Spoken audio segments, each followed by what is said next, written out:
Selamat pagi Bapak, Ibu, dan Saudara yang dikasihi dalam Tuhan Yesus. Kita bersyukur kita boleh berjumpa lagi dalam renungan pagi di hari ini.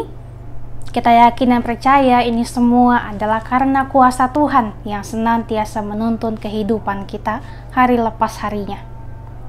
Dan kita akan merenungkan kebenaran firman Tuhan. Namun sebelum itu, mari memohon bimbingan Roh Kudus. Melalui doa, kita berdoa. Terpujilah Engkau ya Bapa, Allah yang empunya kehidupan kami. Saat ini kami anak-anak-Mu akan merenungkan kebenaran firman Tuhan. Mampukan kami Tuhan, supaya kami mampu untuk mengerti, memahami, bahkan menjadi pelaku-pelaku kebenaran firman Tuhan. Menjadi anak-anak Tuhan yang senantiasa untuk melakukan kebaikan dan juga melakukan setiap kehendak Tuhan dalam kehidupan kami. Untuk itu berfirmanlah ya Tuhan, karena kami semua telah siap sedia untuk merenungkan kebenaran firman Tuhan. Demi Kristus Yesus kami berdoa. Amin. Bacaan firman Tuhan di pagi hari ini yaitu dari Surat 1 Korintus pasal 2 ayat 9 sampai dengan ayatnya yang ke-16. Surat 1 Korintus pasal 2 ayat 9 sampai dengan ayat yang ke-16, firman Tuhan.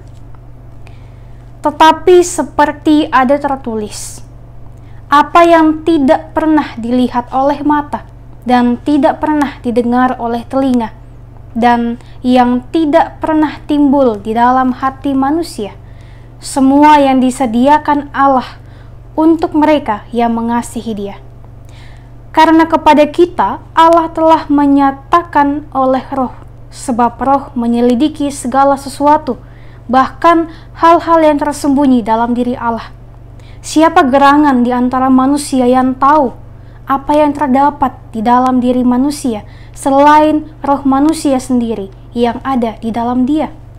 Demikian pula lah tidak ada orang yang tahu apa yang terdapat di dalam diri Allah selain roh Allah.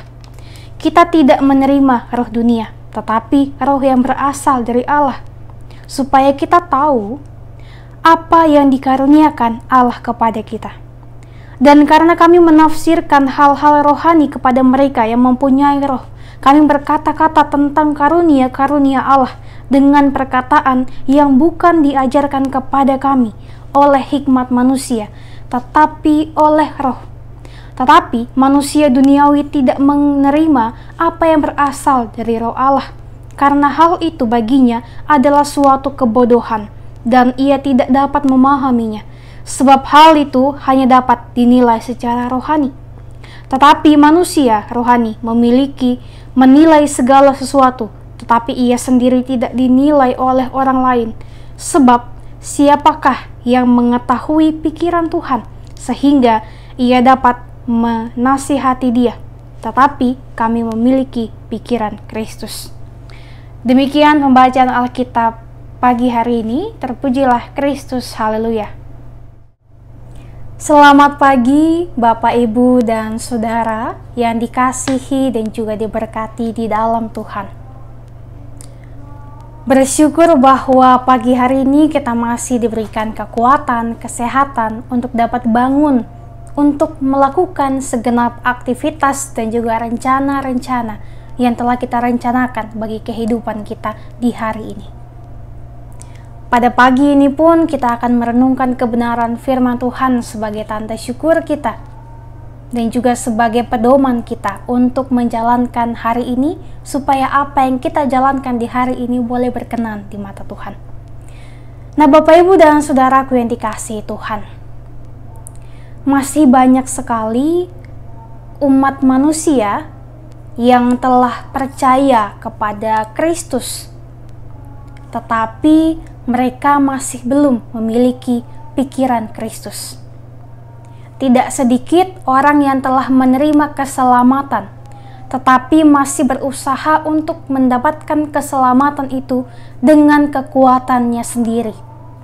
Tidak sedikit orang yang telah lahir baru tetapi masih memiliki pemikiran yang lama.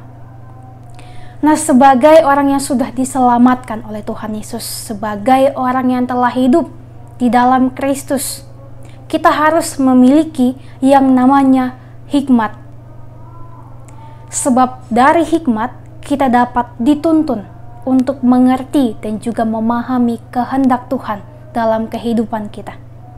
Rasul Paulus pun menghendaki agar setiap umat yang percaya kepada Kristus memiliki pemahaman sesungguhnya tentang hikmat yang besar dan juga mengenai hikmat yang benar yang daripada Allah, sehingga iman Kristen tidak didasarkan pada hikmat manusia atau hikmat duniawi, tetapi berdasarkan kepada hikmat yang asalnya daripada Allah. Sebab manusia ini cenderung lebih mengandalkan hikmat duniawi, yaitu pengetahuan, pengalaman, serta logika atau cara berpikirnya sendiri, dibandingkan mengandalkan Tuhan atau mengandalkan pengetahuan yang didasarkan dari Tuhan. Kebanyakan manusia lebih mementingkan egonya, lebih mementingkan dirinya sendiri, mempertahankan kebenarannya sendiri, dan lupa bahwa ternyata ada Tuhan yang memiliki hikmat dan kebenaran yang tentu berlainan dari yang dinamakan dari hikmat duniawi. Nah, Bapak Ibu dan Saudaraku yang dikasihi Tuhan, hikmat yang benar adalah pengetahuan intelektual, pengetahuan yang berasal dari Allah yang tentunya tidak terbatas oleh ruang dan waktu. Jika demikian, maka hikmat dunia adalah hikmat yang berasal dari penguasa-penguasa dunia dengan segala pemikiran manusianya yang sebenarnya bersifat sementara, sedangkan hikmat dari Allah itu bersifat kekal. Di sini dijelaskan Paulus dalam ayat yang ke-6 sampai ayat yang ke-7. Oleh karena itu, Bapak Ibu dan Saudaraku yang dikasihi Tuhan, dalam perenungan firman Tuhan di pagi hari ini kita dapat diperlihatkan bahwa ternyata ada 3 sumber hikmat Allah itu berasal, yaitu yang pertama dari Allah itu sendiri, yang kedua dari hadirnya Roh Kudus, dan yang ketiga adalah pikiran Kristus. Dari ketiga hal inilah kita dapat menemukan bahwa ternyata untuk dapat menemukan dan juga memahami bahkan memiliki hikmat Tuhan, kita harus membuka diri kita supaya dapat dipakai Tuhan, supaya Tuhan dapat bekerja untuk memproses kehidupan kita menjadi lebih baik lagi. Dengan hikmat dari Tuhan, kita akan dimampukan untuk memahami segala sesuatu dari sudut pandang Tuhan, dengan cara memiliki pikiran Kristus, yang darinya Roh Kudus bekerja untuk membantu kita memahami ternyata dalam kehidupan kita, walaupun ada banyak tantangannya, tapi Tuhan senantiasa menopang dan juga menuntun kehidupan kita ke arah yang lebih baik lagi. Melalui Roh Kudus dan juga melalui sudut pandang Tuhan, dengan pemikiran Tuhan, kita dapat dipercayakan bahwa ternyata Tuhan memiliki rancangan kehidupan yang begitu luar biasa bagi kita. Mungkin saat ini kita masih berjuang melewati proses yang Tuhan perkenankan untuk ada di tengah-tengah kehidupan kita. Sebab kehidupan setiap kita tentu tak lepas dari yang namanya proses pembentukan, tak lepas dari yang namanya masalah, tak lepas dari yang namanya pergumulan, tantangan. Oleh sebab itu, dengan Roh Kudus Tuhan, kita dimampukan untuk memahami bahwa ternyata di balik masalah pergumulan kehidupan yang kita alami, di situ juga ada Tuhan yang senantiasa menopang dan juga menuntun, bahkan menolong kita untuk menemukan jalan keluar yang terbaik. Memiliki pemikiran Kristus artinya mengetahui kehendak Tuhan serta rencana dan juga maksud dari penebusan Tuhan dalam kehidupan kita. Hal ini juga berarti kita dapat menghargai dan juga memandang segala perkara sesuai dengan cara Allah memandangnya, menilai segala sesuatu dengan cara Tuhan menilainya. Bapak, Ibu, dan Saudaraku, dalam memperjuangkan hidup di dunia ini, dalam meraih kebahagiaan dan juga kesuksesan, tidak bisa hanya mengandalkan hikmat manusia, yang bersifatnya sementara. Mungkin kita dapat merasakan kebahagiaan, tetapi setelahnya kita menyadari bahwa ternyata yang kita butuhkan bukanlah hikmat manusia, melainkan hikmat Allah.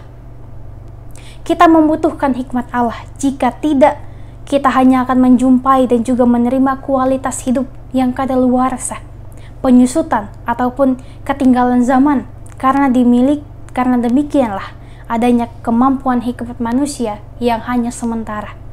Namun, hidup bersama hikmat Allah, kita akan menemukan suatu kualitas hidup yang sangat berbeda. Hidup bersama hikmat Allah akan kita jalani. Hidup yang biasa menjadi luar biasa, yang senantiasa melihat Allah hadir dalam setiap kehidupan yang kita lalui. Dalam kehidupan sehari-hari, kita seringkali mengalami kesulitan untuk memahami bagaimana rencana Allah dalam kehidupan kita, apalagi ketika kita sedang mengalami ketidakadilan, duka cita dan penderitaan, bahkan masalah-masalah dalam hidup. Kita mungkin mulai mempertanyakan, di mana rencana Allah? Apa sih rencana Allah? Di manakah Tuhan di tengah-tengah pergumulan kehidupan kita? Dan juga dalam situasi demikianlah kita membutuhkan pimpinan Roh Kudus. Kita mohon bantuan Tuhan untuk memahami rencana Tuhan dalam pergumulan kehidupan kita ini. Ketika mengandalkan hikmat manusia semata, justru akan membuat mata rohani kita tidak melihat kasih Allah dalam dunia ini. Akibatnya, kita tidak dapat melihat rencana agung Tuhan yang telah direncanakan bagi kita.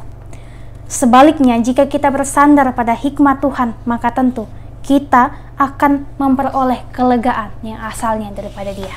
Bapak, Ibu, dan saudaraku yang dikasihi Tuhan, sekali lagi, mari kita miliki hikmat yang benar yang bersumber dari Allah, Roh Kudus dan juga pikiran Kristus.